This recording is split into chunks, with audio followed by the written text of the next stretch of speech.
Hello friend, आप सभी का हमारे यूट्यूब चैनल ब्राइट बुद्धि में आप सभी का स्वागत है। तो आज हम पढ़ेंगे क्लास 9th की भारत और समकालीन विश्व भाग 1, जिसमें हमने फ्रांस की क्रांति को समाप्त कर दिया हूं। तो आप जा कर के प्लेलिस्ट में देख सकते हैं। आज हम पढ़ेंगे यूरोप में समाजवाद एवं रूसी क्रांति।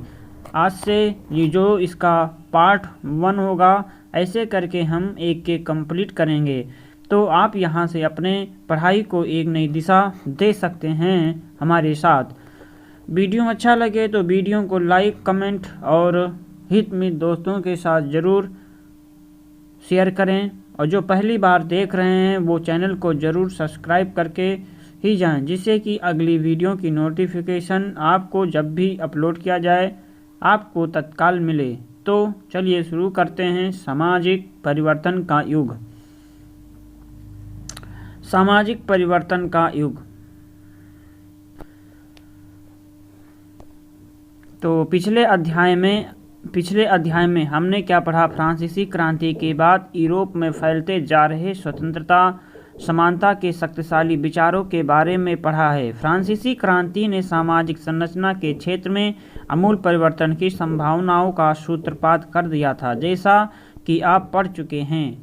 18वीं सदी से पहले फ्रांस का समाज मोटे तौर पर स्टेट्स और श्रेणियों में बटा हुआ था। समाज की आर्थिक और सामाजिक सत्ता पर कुलीन वर्ग और चर्च का नियंत्रण था, लेकिन क्रांति के बाद इस संरचना को बदलना संभव दिखाई देने लगा। यूरोप और एशिया सहित दुनिया के बहुत सारे हिस्सों में व्यक्तिगत अधिकारों के स्वरूप और सामाजिक सत्ता पर किसका नियंत्रण हो, इस पर चर्चा छिड़ गई।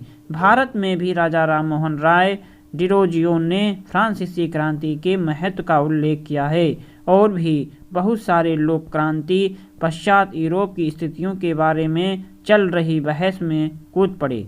आगे चलकर उपनिवेशों में घटी घटनाओं ने भी इन विचारों को एक नया स्वरूप प्रदान करने में योगदान दिया। मगर यूरोप में भी सभी लोग अमूल समाज परिवर्तन के पक्ष में नहीं थे। इस सवाल पर सबकी अलग अलग राय थी। बहुत सारे लोग बदलावों के लिए तो तैयार थे, लेकिन वो चाहते थे कि ये बदलाव धीरे धीरे हो। एक खेमा बनता गया। एक खेमा मानता था कि समाज का अमूल्य पुनर्गठन जरूरी है। कुछ रूढ़िवादी थे तो कुछ उदारवादी या अमूल्य परिवर्तनवादी समाधानों के पक्ष में थे। उस समय के संदर्भ में इन शब्दों का क्या मतलब था? राजनीति के इन धाराओं में क्या फर्क थे और कौन कौन सी बातें थीं जो समान थीं? यहाँ हमें ध्यान रखना चाहिए कि इन शब्दों का अर्थ हर काल और परिवेश में एक ही नहीं होता। इस अध्याय में हम 19वीं शताब्दी की कुछ महत्वपूर्ण राजनीतिक परंपराओं का अध्ययन करेंगे और देखेंगे कि उन्होंने परिवर्तन के संदर्भ में क्या असर डाला। इसके बाद हम एक ऐसी ऐतिहासिक घटना पर अपना ध्यान केंद्रित करेंगे जिसमें समाज के रेडिकल पुनर्गठन का एक गंभीर प्रयास किया गया है। रेडिकल का मतलब होता है परिवर्तनवादी। परिवर्तनवादी पुनर्गठन का एक गंभीर प्रयास किया गया है। रूस में हुई क्रांति के फलस्वरूप समाजवाद 20वीं सदी का एक स्वरूप तय करने वाले सबसे महत्वपूर्ण और शक्तिशाली विचारों की श्रृंखला का हिस्सा बन गया। उदारवादी, रेडिकल और रूढ़वादी। रेडिकल का मतलब परिवर्तनवादी। चलिए समझते हैं। समाज परिवर्तन के समर्थकों में एक समूह उदारवादी का था। समाज परिवर्तन के समर्थकों में एक समूह उदारवादियों का था।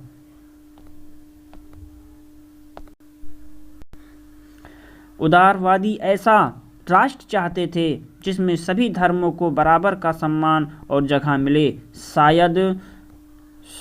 शायद आप जानते होंगे कि उस समय यूरोप के देशों में प्रायः किसी एक धर्म को ज़्यादा महत्व दिया जाता था। ब्रिटेन की सरकार चर्च ऑफ इंग्लैंड का समर्थन करती थी। ऑस्ट्रिया और स्पेन कैथोलिक चर्च के समर्थक थे। उदारवादी समूह वंश आधारित शासकों की अनियंत्रित सत्ता के भी विरोधी थे।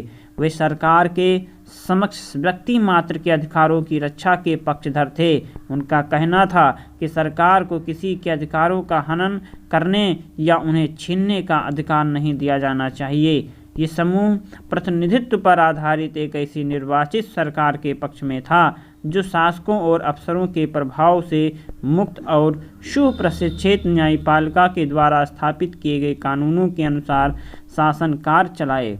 पर ये समूह लोकतांत्रिकवादी नहीं था। ये लोग सार्वभौमिक वयस्क मताधिकार यानी सभी नागरिकों को वोट का अधिकार देने के पक्ष में नहीं थे। उनका मानना था कि वोट का अधिकार केवल संपत्तिधारियों को ही मिलना चाहिए। इसके विपरीत परिवर्तनवादी समूह के लोग ऐसी सरकार के पक्ष में थे जो कि आबादी के बहुमत के समर्थक पर आधारित हो। इनमें से बहुत सारे लोग महिला मताधिकार आंदोलन के भी समर्थक थे।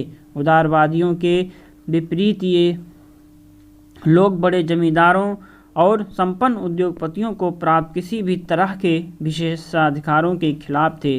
वे निजी संपत्ति के विरोधी नहीं थे, लेकिन केवल कुछ लोगों के पास संपत्ति के संकेंद्रण का विरोध जरूर करते थे।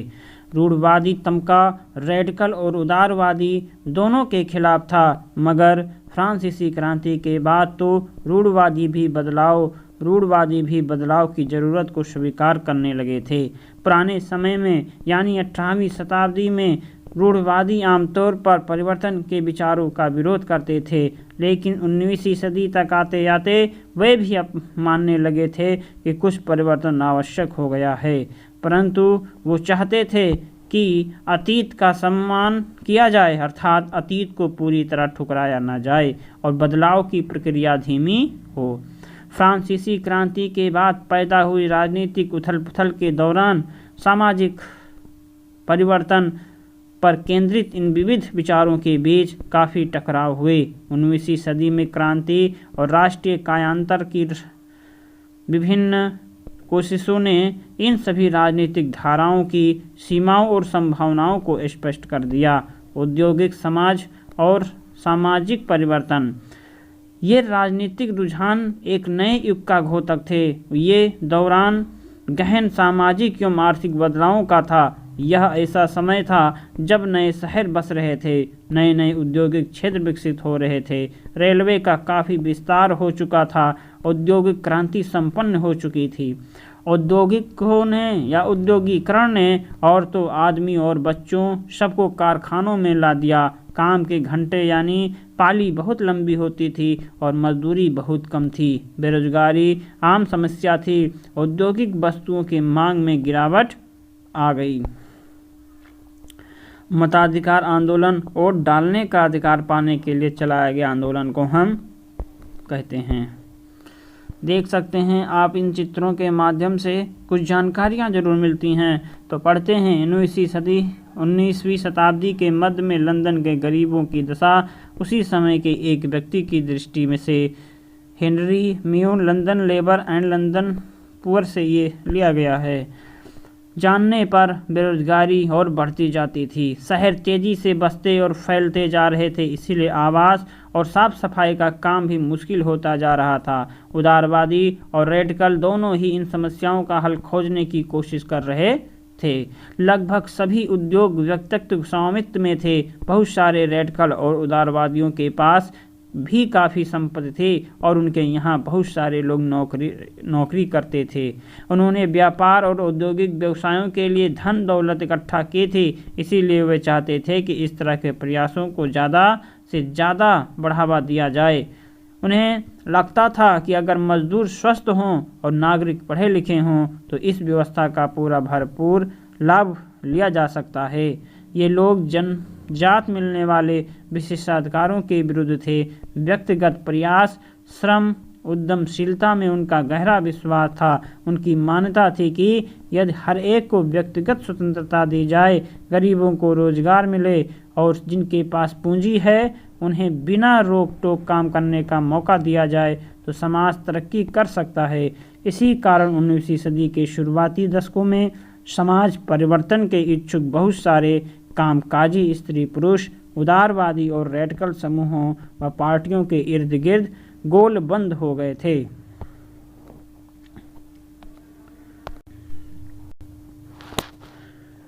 यूरोप में 1815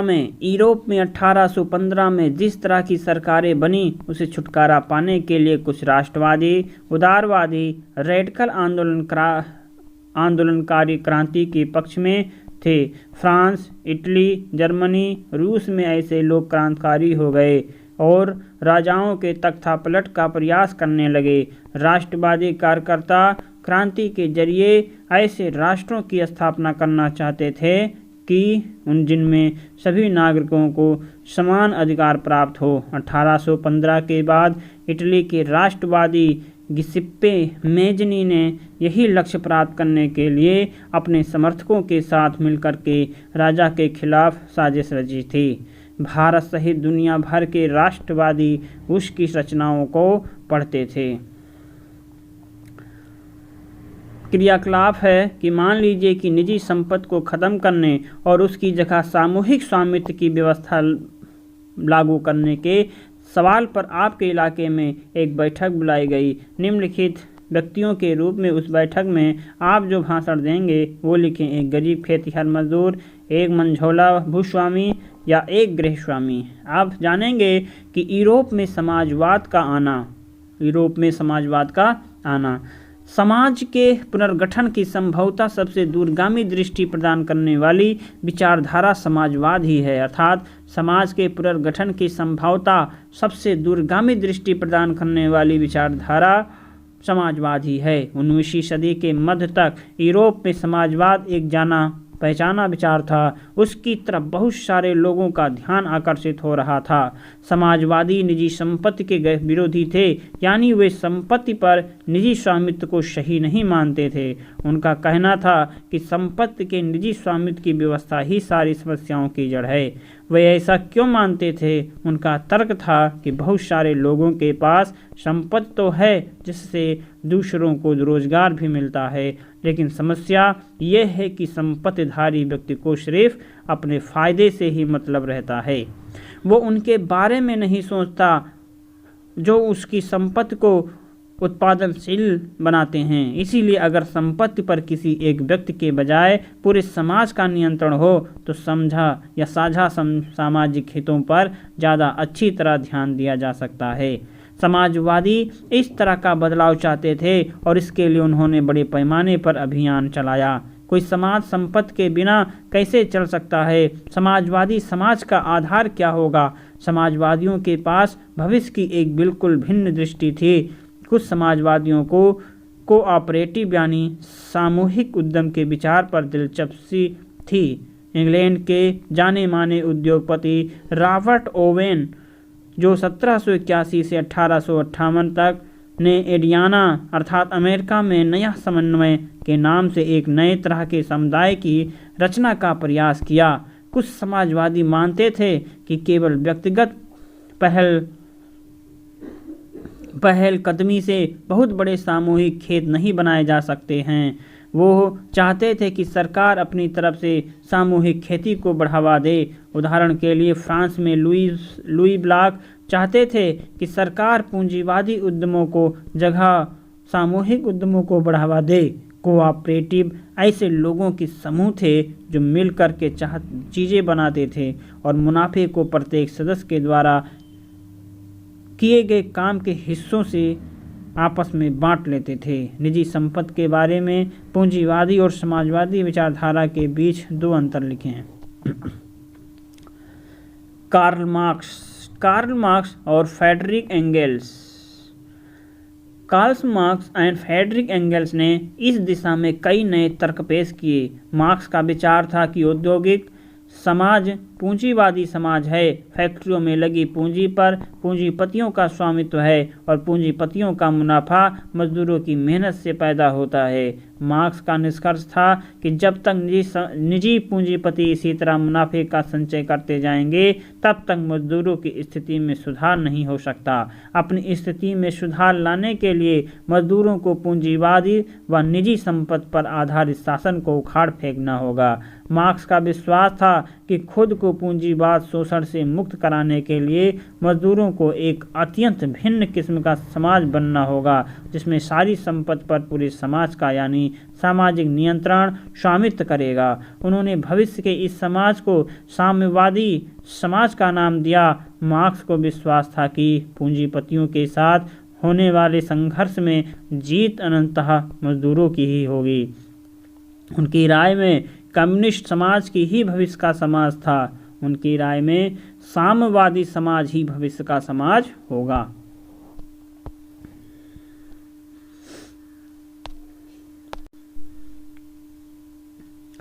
आइए जानते हैं कि समाजवाद के लिए परिवर्तन क्या किए गए। ऐसे समाजवाद के परिवर्तन के लिए 1870 का दशक आते आते समाजवादी विचार पूरे यूरोप में फैल चुके थे। अपने प्रयासों में समन्वय लाने के लिए समाजवादियों ने द्वितीय इंटरनेशनल के नाम से एक अंतर्राष्ट्रीय संस्था बना ली थी। इंग्लैंड और जर्मनी के मजदूरों ने अपनी जीवन और कार्य स्थिति में सुधार लाने के लिए संगठन बनाना शुरू कर दिया था। संकट के समय अपने सदस्यों को मदद पहुंचाने के लिए इन संगठनों ने कोष स्थापित किए और काम के घंटों में कमी तथा मताधिकार के लिए आवाज़ उठाना शुरू कर दिया। जर्मनी में सोशल डेमोक्रेटिक पार्टी के साथ इन संगठनों के काफ़ी गहरे रिश्ते थे और संसदीय चुनाव में वे पार्टी की मदद भी करते थे। 1905 तक ब्रिटेन के समाजवादियों और ट्रेड यूनियन आंदोलनकारियों ने लेबर पार्टी के नाम से अपनी एक अलग पार्टी बना ली। फ्रांस में भी सोशलिस्ट पार्टी के नाम से ऐसी ही एक पार्टी का गठन किया गया, लेकिन 1914 तक यूरोप में समाजवादी कहीं भी सरकार बनाने में कामयाब नहीं हो पाए।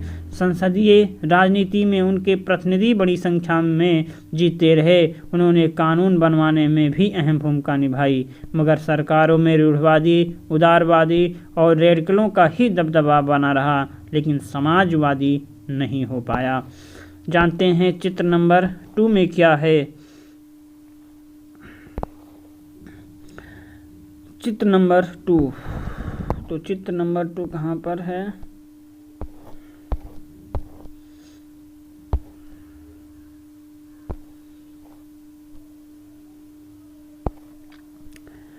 मतलब कि ये पेरिस 1871 का एक चित्र है। इस चित्र में मार्च और मई 1871 के बीच हुए जन विद्रोह को दर्शाया गया है। यह ऐसा दौर था जब पेरिस की नगर परिषद पर मजदूरों, आम लोगों, पेशेवरों और राजनीतिक कार्यकर्ताओं को लेकर के बनाई गई है।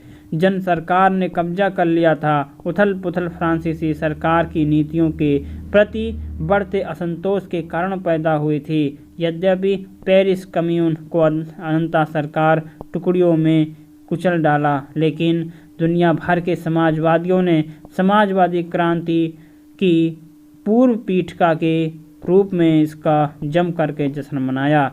पेरिस कम्यून को 2 और चीज़ों की वजह से आज भी याद रखता है। एक, मजदूरों के लाल झंडे का उदय इसी घटना से हुआ था।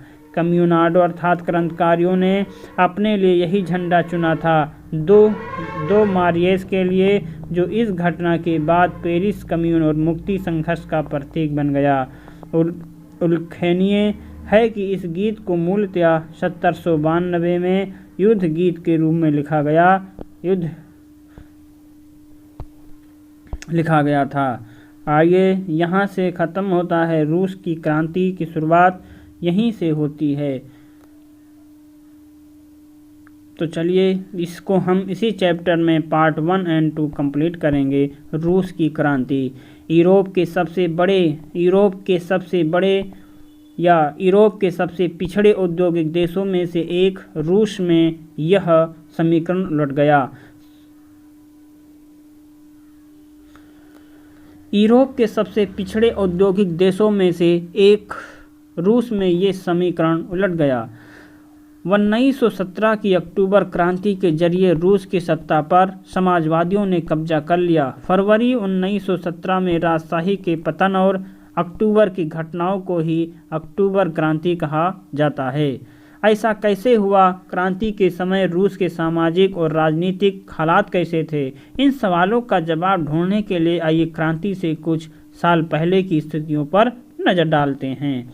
तो रूसी साम्राज्य 1914, ये रूसी क्रांति से पहले की कुछ घटनाएं हैं जो हम यहाँ पर अच्छी तरह से पढ़ेंगे। वीडियो अच्छा लगे तो वीडियो को लाइक कमेंट अपने हित दोस्तों के साथ ज़रूर शेयर करिए, और जो पहली बार देख रहे हैं वो चैनल को ज़रूर सब्सक्राइब करें।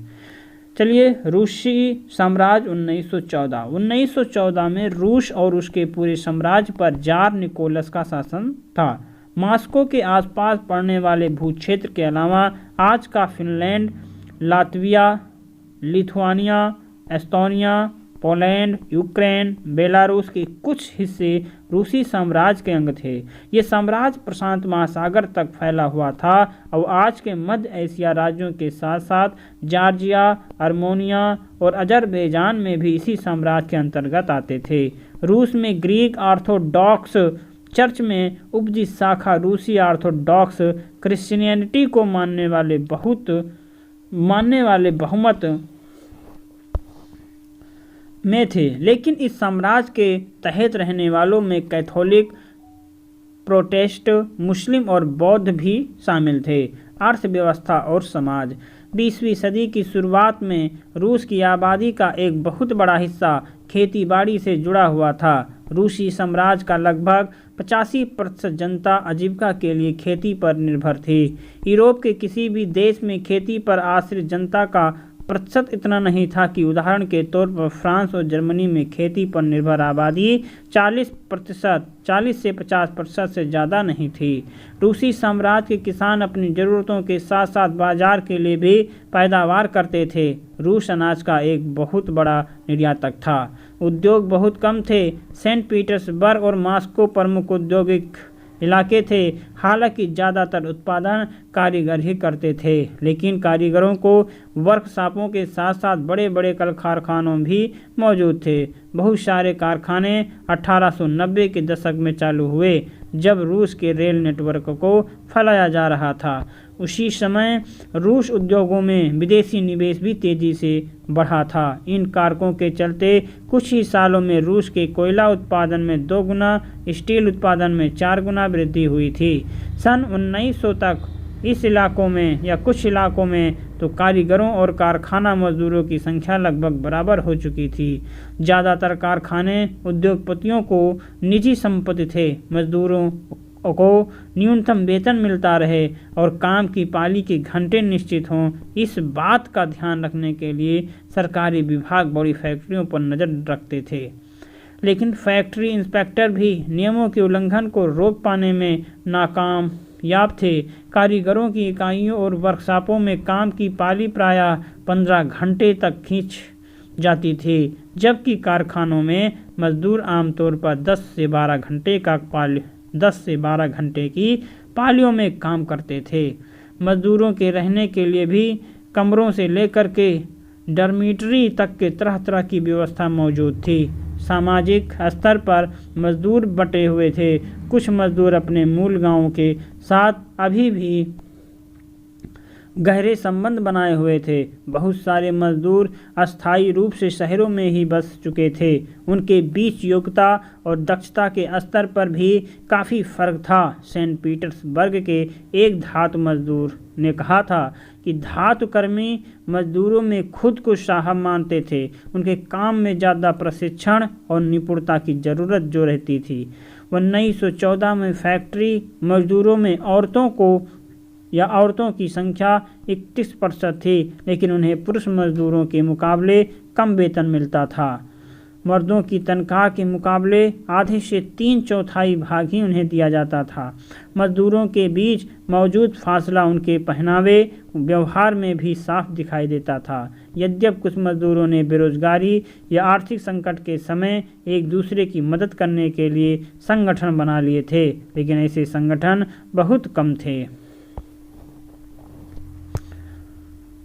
इन विभेदों के बावजूद जब किसी को नौकरी से निकाल दिया जाता था या उन्हें मालिकों से कोई शिकायत होती थी तो मजदूर एकजुट होकर के हड़ताल भी करते थे। 1896 से 97 के बीच कपड़ा उद्योग में, 1902 में धातु उद्योग में ऐसी हड़तालें काफ़ी बड़ी संख्या में आयोजित की गईं। देहात की ज़्यादातर जमीन पर किसान खेती करते थे, लेकिन विशाल संपत्तियों पर सामंतों, राजशाही, ऑर्थोडॉक्स चर्च की कब्जा था। मजदूर की तरह किसान भी बटे हुए थे। किसान बहुत धार्मिक स्वभाव के थे। इक्का दुक्का अपवादों को छोड़ दिया जाए तो वे सामंतों और नवाबों का बिल्कुल सम्मान नहीं करते थे। नवाबों और सामंतों को जो सत्ता और हैसियत मिली हुई थी वो लोकप्रियता की वजह से नहीं, बल्कि जार के प्रति उनकी निष्ठा और सेवाओं के बदले में मिली थी। यहाँ की स्थिति फ्रांस जैसी नहीं थी। मिसाल के तौर पर फ्रांसीसी क्रांति के दौरान ब्रिटेनी के किसान न केवल नवाबों के सम्मान करते थे, बल्कि उन्होंने नवाबों को बचाने के लिए बाकायदा लड़ाइयाँ भी लड़ी। इसके विपरीत रूस के किसान चाहते थे कि नवाबों की ज़मीन छीन करके किसानों के बीज मार दिया जाए। बहुधा वो लगान भी नहीं चुकाते थे। कई जगह तो जमींदारों की हत्या भी की जा चुकी थी। 1902 में दक्षिणी रूस में ऐसी घटनाएं बड़े पैमाने पर घटीं। 1905 में तो पूरे रूस में ही ऐसी घटनाएं घटने लगीं। रूसी किसान यूरोप के बाकी किसानों के मुकाबले एक और लिहाज से भी भिन्न थे। यहाँ के किसान समय समय पर सारी ज़मीन को अपने कम्यून अर्थात मीर को सौंप देते थे और फिर कम्यून ही प्रत्येक परिवार की ज़रूरत के हिसाब से किसानों को ज़मीन बांटता था।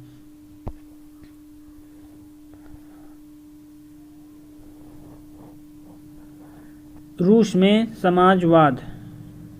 इससे पहले हम क्रियाकलाप या स्रोत पढ़ते हैं। ये स्रोत का कि उस समय के समाजवादी कार्यकर्ता अलेक्जेंडर शालियानिकोव के वक्तव्य से पता चलता है कि बैठकें कैसे आयोजित की जाती थीं। एक एक कारखाने दुकान में जा करके प्रचार किया जाता था। अध्ययन चक्र भी चलाए जाते थे।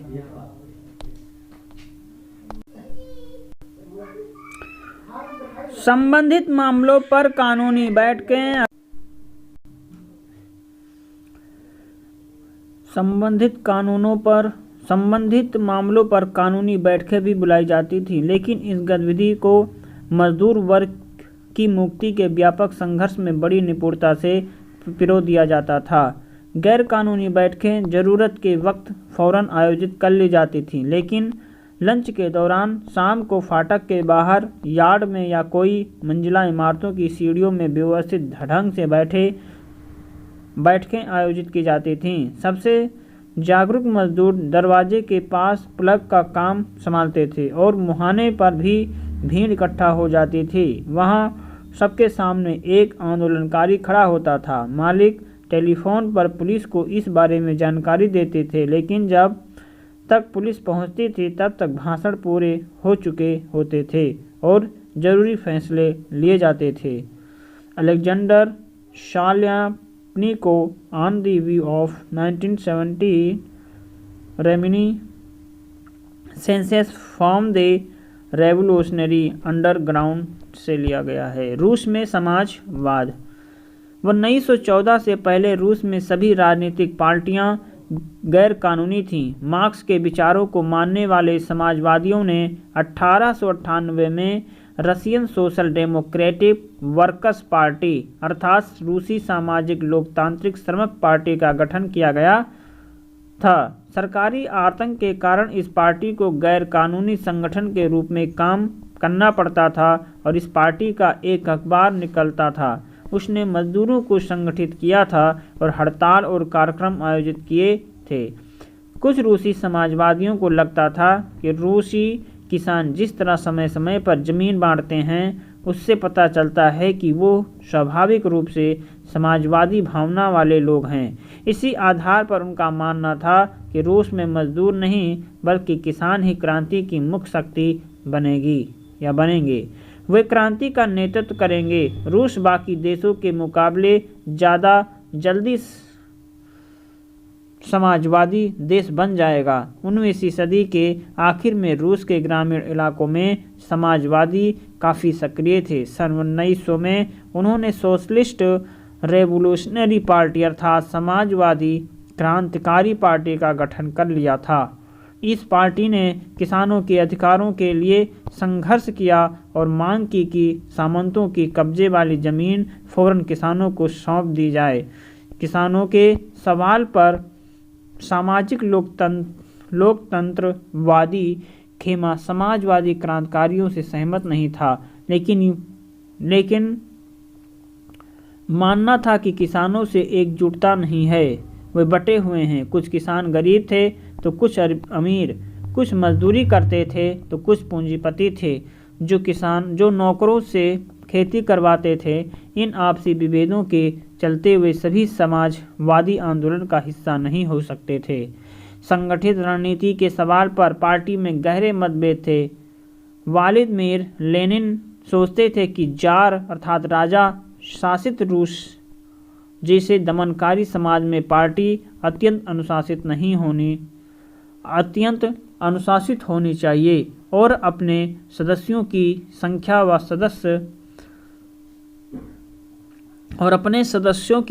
व स्तर पर उसका पूरा नियंत्रण होना चाहिए। दूसरा खेमा मानता था कि पार्टी में सभी को सदस्यता दी जानी चाहिए। उथल पुथल का समय 1905 की क्रांति। रूस एक निरंकुश राजशाही था। अन्य यूरोपीय शासकों के विपरीत 20वीं सदी की शुरुआत में भी जार अर्थात राजा राष्ट्रीय संसद के अधीन नहीं था। उदारवादियों ने इस स्थिति को खत्म करने के लिए बड़े पैमाने पर मुहिम चलाई। 1905 के क्रांति के दौरान उन्होंने संविधान की रचना के लिए सोशल डेमोक्रेटिक और समाजवादी क्रांतिकारियों को साथ लेकर के किसानों और मजदूरों के बीच काफ़ी काम किया। रूसी साम्राज्य के तहत उन्हें राष्ट्रवादियों अर्थात पोलैंड में और इस्लाम के आधुनिकीकरण के समर्थक जदीदियों अर्थात मुस्लिम बहुल इलाकों में का भी समर्थन मिला। रूसी मजदूरों के लिए 1904 का साल बहुत बुरा रहा। जरूरी चीज़ों की कीमतें इतनी तेज़ी बढ़ी कि वास्तविक वेतन में 20% तक की गिरावट आ गई। उसी समय मजदूर संगठनों की सदस्यता में भी तेज़ी से वृद्धि हुई जब 1904 में ही गठित की गई असेंबली ऑफ रशियन वर्कर्स अर्थात रूसी श्रमिक सभा के 4 सदस्यों को पियुतिलोव आयरन वर्कर्स में उनकी नौकरी से हटा दिया गया तो मजदूरों ने आंदोलन छेड़ने का ऐलान कर दिया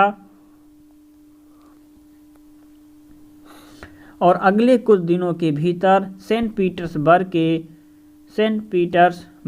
के 1,10,000 से ज़्यादा मजदूर काम के घंटे घटा करके 8 घंटे किए जाने, वेतन में वृद्धि और कार्य स्थितियों में सुधार की मांग करते हुए हड़ताल पर चले गए। इसी दौरान जब पादरी गैपान के नेतृत्व में मजदूरों का एक जुलूस विंटर पैलेस अर्थात जार का जो महल था के सामने पहुंचा। इसी दौरान पादरी गैपान के नेतृत्व में मजदूरों का एक जुलूस विंटर पैलेस के सामने पहुंचा तो पुलिस और कोसैक्स ने मजदूरों पर हमला बोल दिया। इसी घटना में 100 से ज़्यादा मजदूर मारे गए और लगभग 300 घायल हुए। इतिहास में इस घटना को खूनी रविवार के नाम से याद किया जाता है। 1905 की क्रांति की शुरुआत इसी घटना से हुई थी। सारे देश में हड़तालें होने लगीं।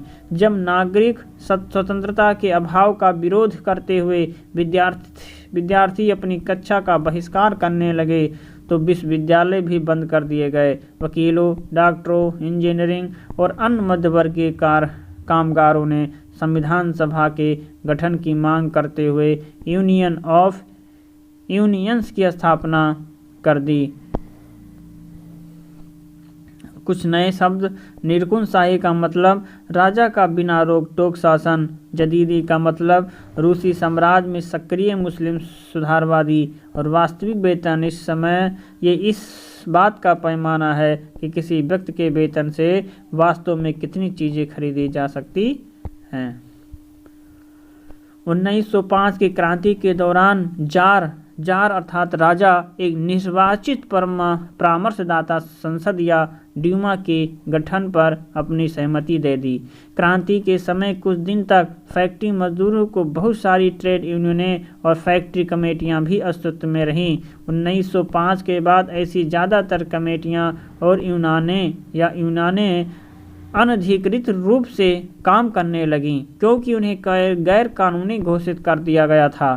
राजनीतिक गतिविधियों पर भारी पाबंदियां लगा दी गईं। जार ने पहली ड्यूमा की मात्र 75 दिन के भीतर और पुनर्निर्वाचित दूसरी ड्यूमा को 3 महीने के भीतर बर्खास्त कर दिया। वो किसी तरह की जवाबदेही या अपनी सत्ता पर किसी तरह का अंकुश नहीं चाहता था। उसने मतदान कानूनों में फेरबदल करके तीसरी ड्यूमा में रूढ़वादी राजनेताओं को भर डाला। उदारवादियों और क्रांतिकारियों को बाहर रखा गया। पहला विश्व युद्ध और रूसी साम्राज्य। 1914 में 2 यूरोपीय गठबंधनों के बीच युद्ध छिड़ गया। एक खेमे में जर्मनी, ऑस्ट्रिया, तुर्की थे तो दूसरे खेमे में फ्रांस, ब्रिटेन व रूस। बाद में इटली और रोमानिया भी इस खेमे में शामिल हो गए थे। इन सभी देशों के पास विशाल वैश्विक साम्राज्य थे, इसलिए यूरोप के साथ साथ ये युद्ध यूरोप के बाहर भी फैल गया था। इसी युद्ध को पहला विश्व युद्ध कहा जाता है। इस युद्ध को शुरू में रूसियों का काफ़ी समर्थन मिला। जनता ने राजा का साथ दिया, लेकिन जैसे जैसे युद्ध लंबा खिंचता गया, राजा ने ड्यूमा में मौजूद मुख्य पार्टियों से सलाह लेना छोड़ दिया। उसके प्रति जन समर्थन कम होने लगा। जर्मनी विरोधी भावनाएं दिनों दिन बलवती होने लगी। जर्मनी विरोधी भावनाओं के कारण ही लोगों ने सेंट पीटर्सबर्ग का नाम बदल करके पेट्रोग्राद रख दिया, क्योंकि सेंट पीटर्सबर्ग जर्मन नाम था और जरीना अर्थात जार की पत्नी महारानी अलेक्सांद्रा के जर्मन मूल का होने और उसके घटिया सलाहकारों, खास तौर से रासपुतिन नामक एक सन्यासी ने राजशाही को और अलोकप्रिय बना दिया। प्रथम विश्व युद्ध के पूर्वी मोर्चे पर चल रही लड़ाई पश्चिमी मोर्चे की लड़ाई से भिन्न थी और पश्चिम में सैनिक पूर्वी फ्रांस की सीमा पर बनी खाइयों से लड़ाई लड़ रहे थे, जबकि पूर्वी मोर्चे पर सेना ने काफ़ी बड़ा फासला तय कर लिया था। इस मोर्चे पर बहुत सारे सैनिक मौत के मुंह में जा चुके थे। सेना की पराजय ने रूसियों का मनोबल तोड़ दिया। 1914 से 1916 के बीच जर्मनी और ऑस्ट्रिया में रूसी सेनाओं को भारी पराजय झेलनी पड़ी। 1917 तक 70 लाख लोग मारे जा चुके थे और पीछे हटती रूसी सेना ने रास्ते में पड़ने वाली फसलों और इमारतों को नष्ट भी कर डाला ताकि दुश्मन की सेना वहां टिक ही ना सके। फसलों और इमारतों के विनाश से रूस में 30 लाख से ज़्यादा लोग शरणार्थी हो गए। इन हालात ने सरकार और जार दोनों को अलोकप्रिय बना दिया। सिपाही भी युद्ध से तंग आ चुके थे, अब वे लड़ना नहीं चाहते थे। चित्र में देख सकते हैं कि पहले विश्व युद्ध के दौरान रूसी सिपाही शाही रूसी सेना को रूसी स्टीम रोलर कहा जाता था। ये दुनिया की सबसे बड़ी सशस्त्र सेना थी। जब इस सेना ने अपनी निष्ठा बदलकर क्रांतिकारियों को समर्थन देना शुरू कर दिया तो जार की सत्ता भी रह गई। युद्ध से उद्योगों पर भी बुरा असर पड़ा। रूस के अपने उद्योग तो वैसे भी बहुत कम थे, अब तो बाहर से मिलने वाली आपूर्ति भी बंद कर दी गई, क्योंकि बाल्टिक समुद्र में जिस रास्ते से विदेशी औद्योगिक सामान आते थे उस पर जर्मनी का कब्जा हो चुका था। यूरोप के बाकी देशों के मुकाबले रूस के औद्योगिक उपकरण ज़्यादा तेज़ी से बेकार होने लगे। 1960 तक रेलवे लाइन टूटने लगी। अच्छी सेहत वाले मर्दों को युद्ध में झोंक दिया गया। देश भर में मजदूरों की कमी पड़ने लगी। जरूरी सामान बनाने वाली छोटी छोटी वर्कशॉप ठप होने लगी। ज़्यादातर अनाज सैनिकों का पेट भरने के लिए मोर्चे पर भेजा जाने लगा। शहरों में रहने वाले लोगों के लिए रोटी और आटे की किल्लत पैदा हो गई। 1916 की सर्दियों में रोटी की दुकानों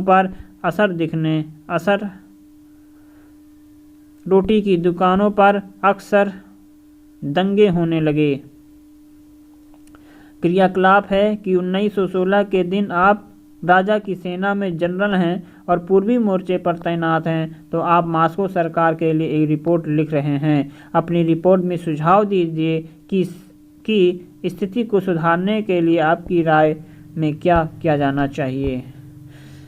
पेदोगार्द में फरवरी की क्रांति, और ये अब हम अगले वीडियो में पढ़ेंगे, अगले पार्ट में, क्योंकि वीडियो बहुत ही लंबा हो जाने से अब हम ये दूसरे पार्ट में पढ़ेंगे। तो आप तब तक पढ़ते रहिए, मस्त रहिए। नमस्कार।